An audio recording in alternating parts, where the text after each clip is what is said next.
Thank you.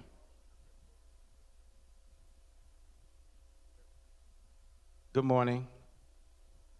Thank you for being with us for our fifth Sunday African American Cultural Awareness Program. I believe we're doing this in conjunction with the Gathering the Stones as well. Let us open with a little prayer. Our Lord and our God, we thank you for this time together to learn, Lord, to experience, and to be enlightened. We ask that you be with us, be with our speaker this morning. Lord, endow him with all the wisdom that can only come from you. This is our prayer in the name of your Son, Jesus, we pray. Amen. Our presenter this morning is Reverend Thomas Bowen. He's no stranger to us here at Shiloh. He's been here for over 20 years. And I could tell you much about him, but to do that would take a little bit longer than, will take a lot of time, but I'll just give you a little bit about him. He is the Earl L. Harrison Minister of Social Justice. And in the District of Columbia, in the political and professional realm, he is the director of the Mayor's Office of Religious Affairs and the director of the Mayor's Office on African American Affairs. He's often called DC's pastor. He's a native of Lorain County, Ohio. He's a Morehouse graduate and studied for the ministry in the Divinity School at the University of Chicago. And this morning, he will enlighten us on the history of Watch Night. And with that, here is Reverend Thomas Bowen.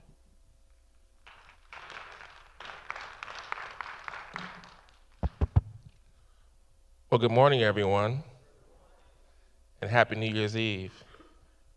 Our time today will not be long.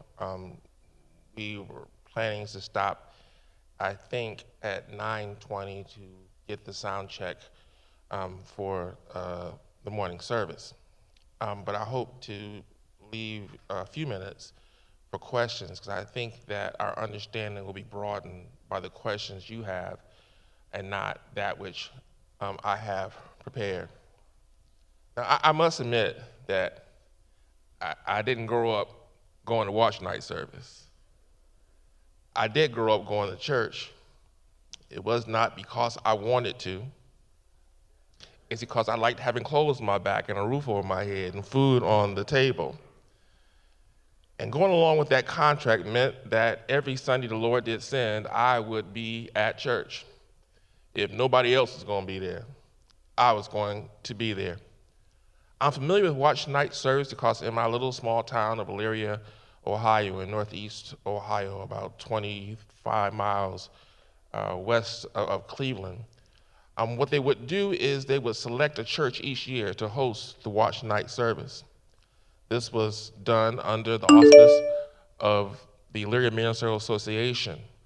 Normally, those services would take place at the Second Baptist Church on Ike Chapman Street, next to the home where I grew up, because it was one of the larger places and gathering spots for Black folk in the city. And whereas people would be there, I'd be across the street from my house and from that church at my grandparents' house, hoping that they would let us stay up till midnight, with them already understanding and knowing by the time it got 11:30, our little behinds be already asleep. But watch night service, it has a deep history and a deep roots. It's often called Freedom's Eve by some individuals. It's important to note that watch night did not begin with the Emancipation Proclamation and Black churches. It has its roots in Moravian church, where individuals would gather as well on New Year's Eve in a way of praying and also bringing in the new year with new hopes and new possibilities. But for us, it took on new meaning during the period of, watch this, Governor Haley, slavery.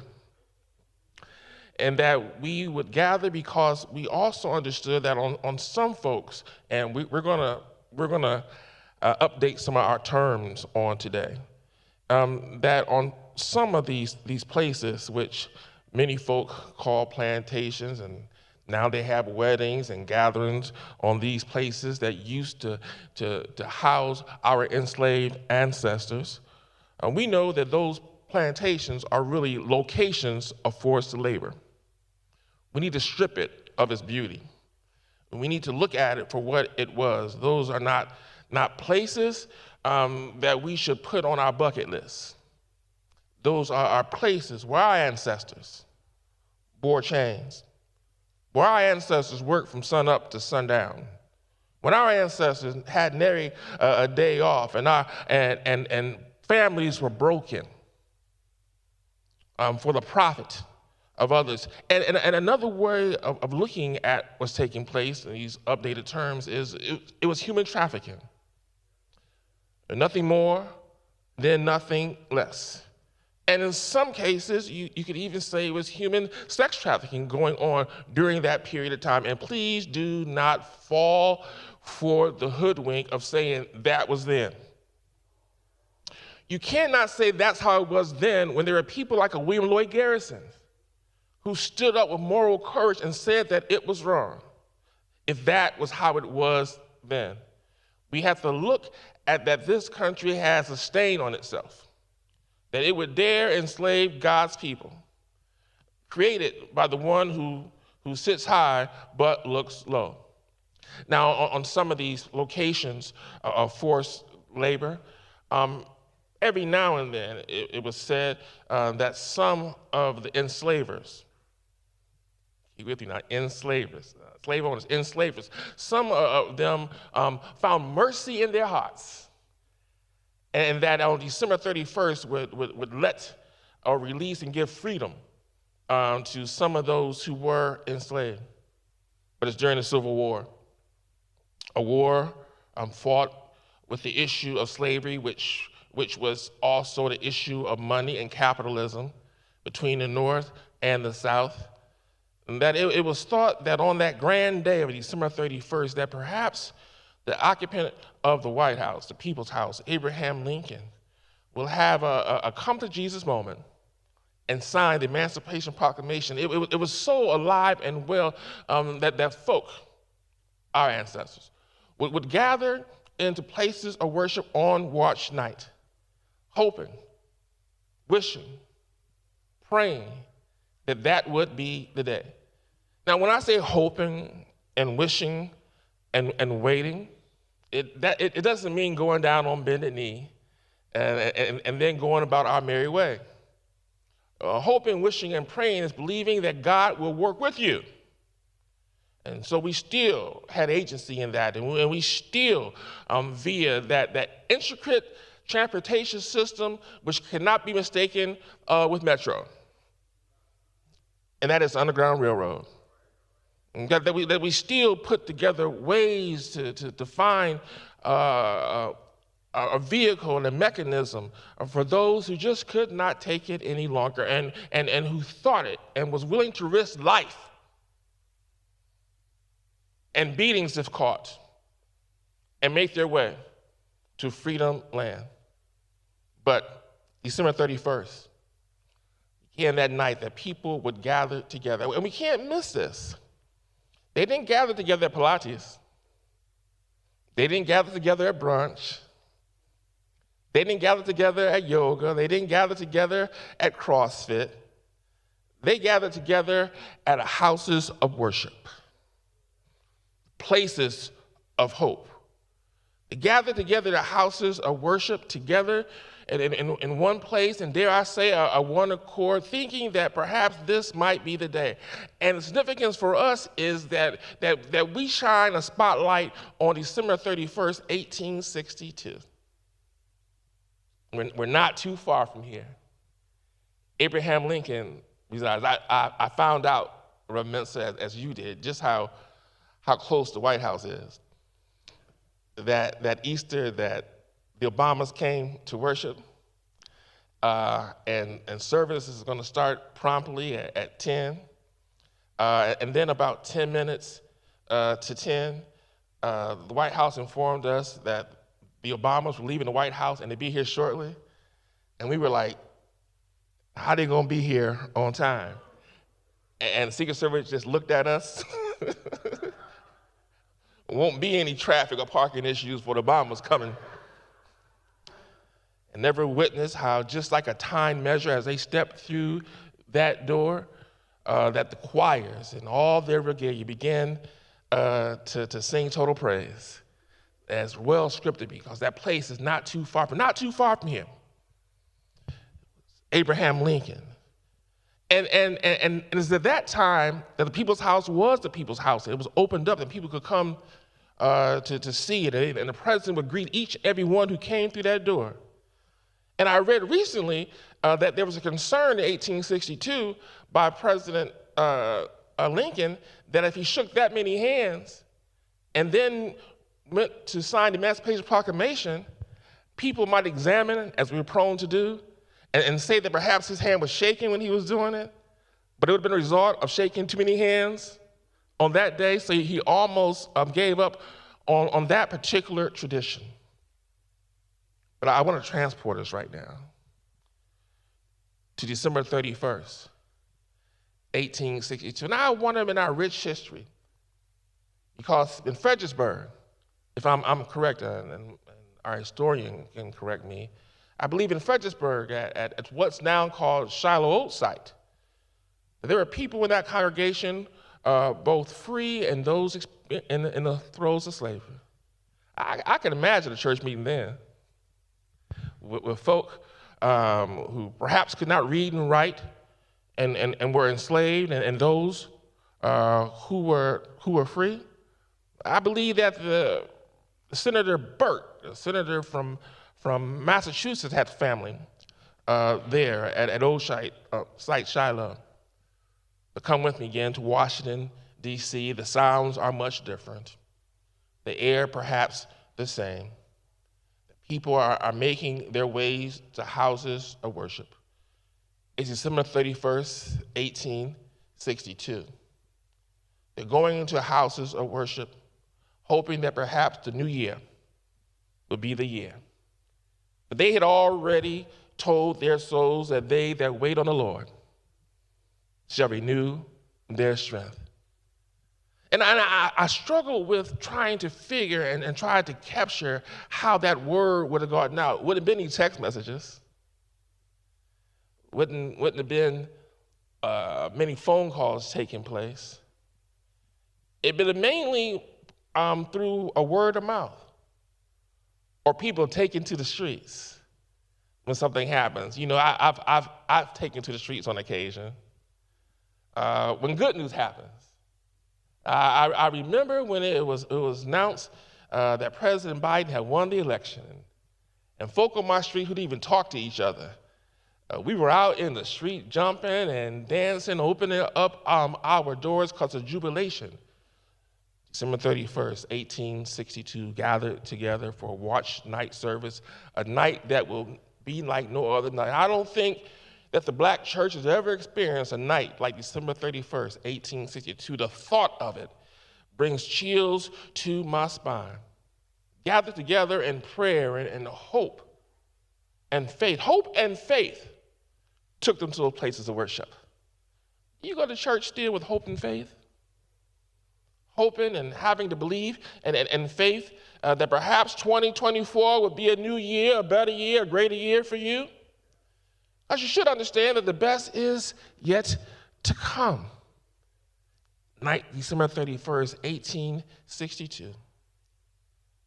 Abraham Lincoln writes at his desk that we are forever, forthwith, forever free.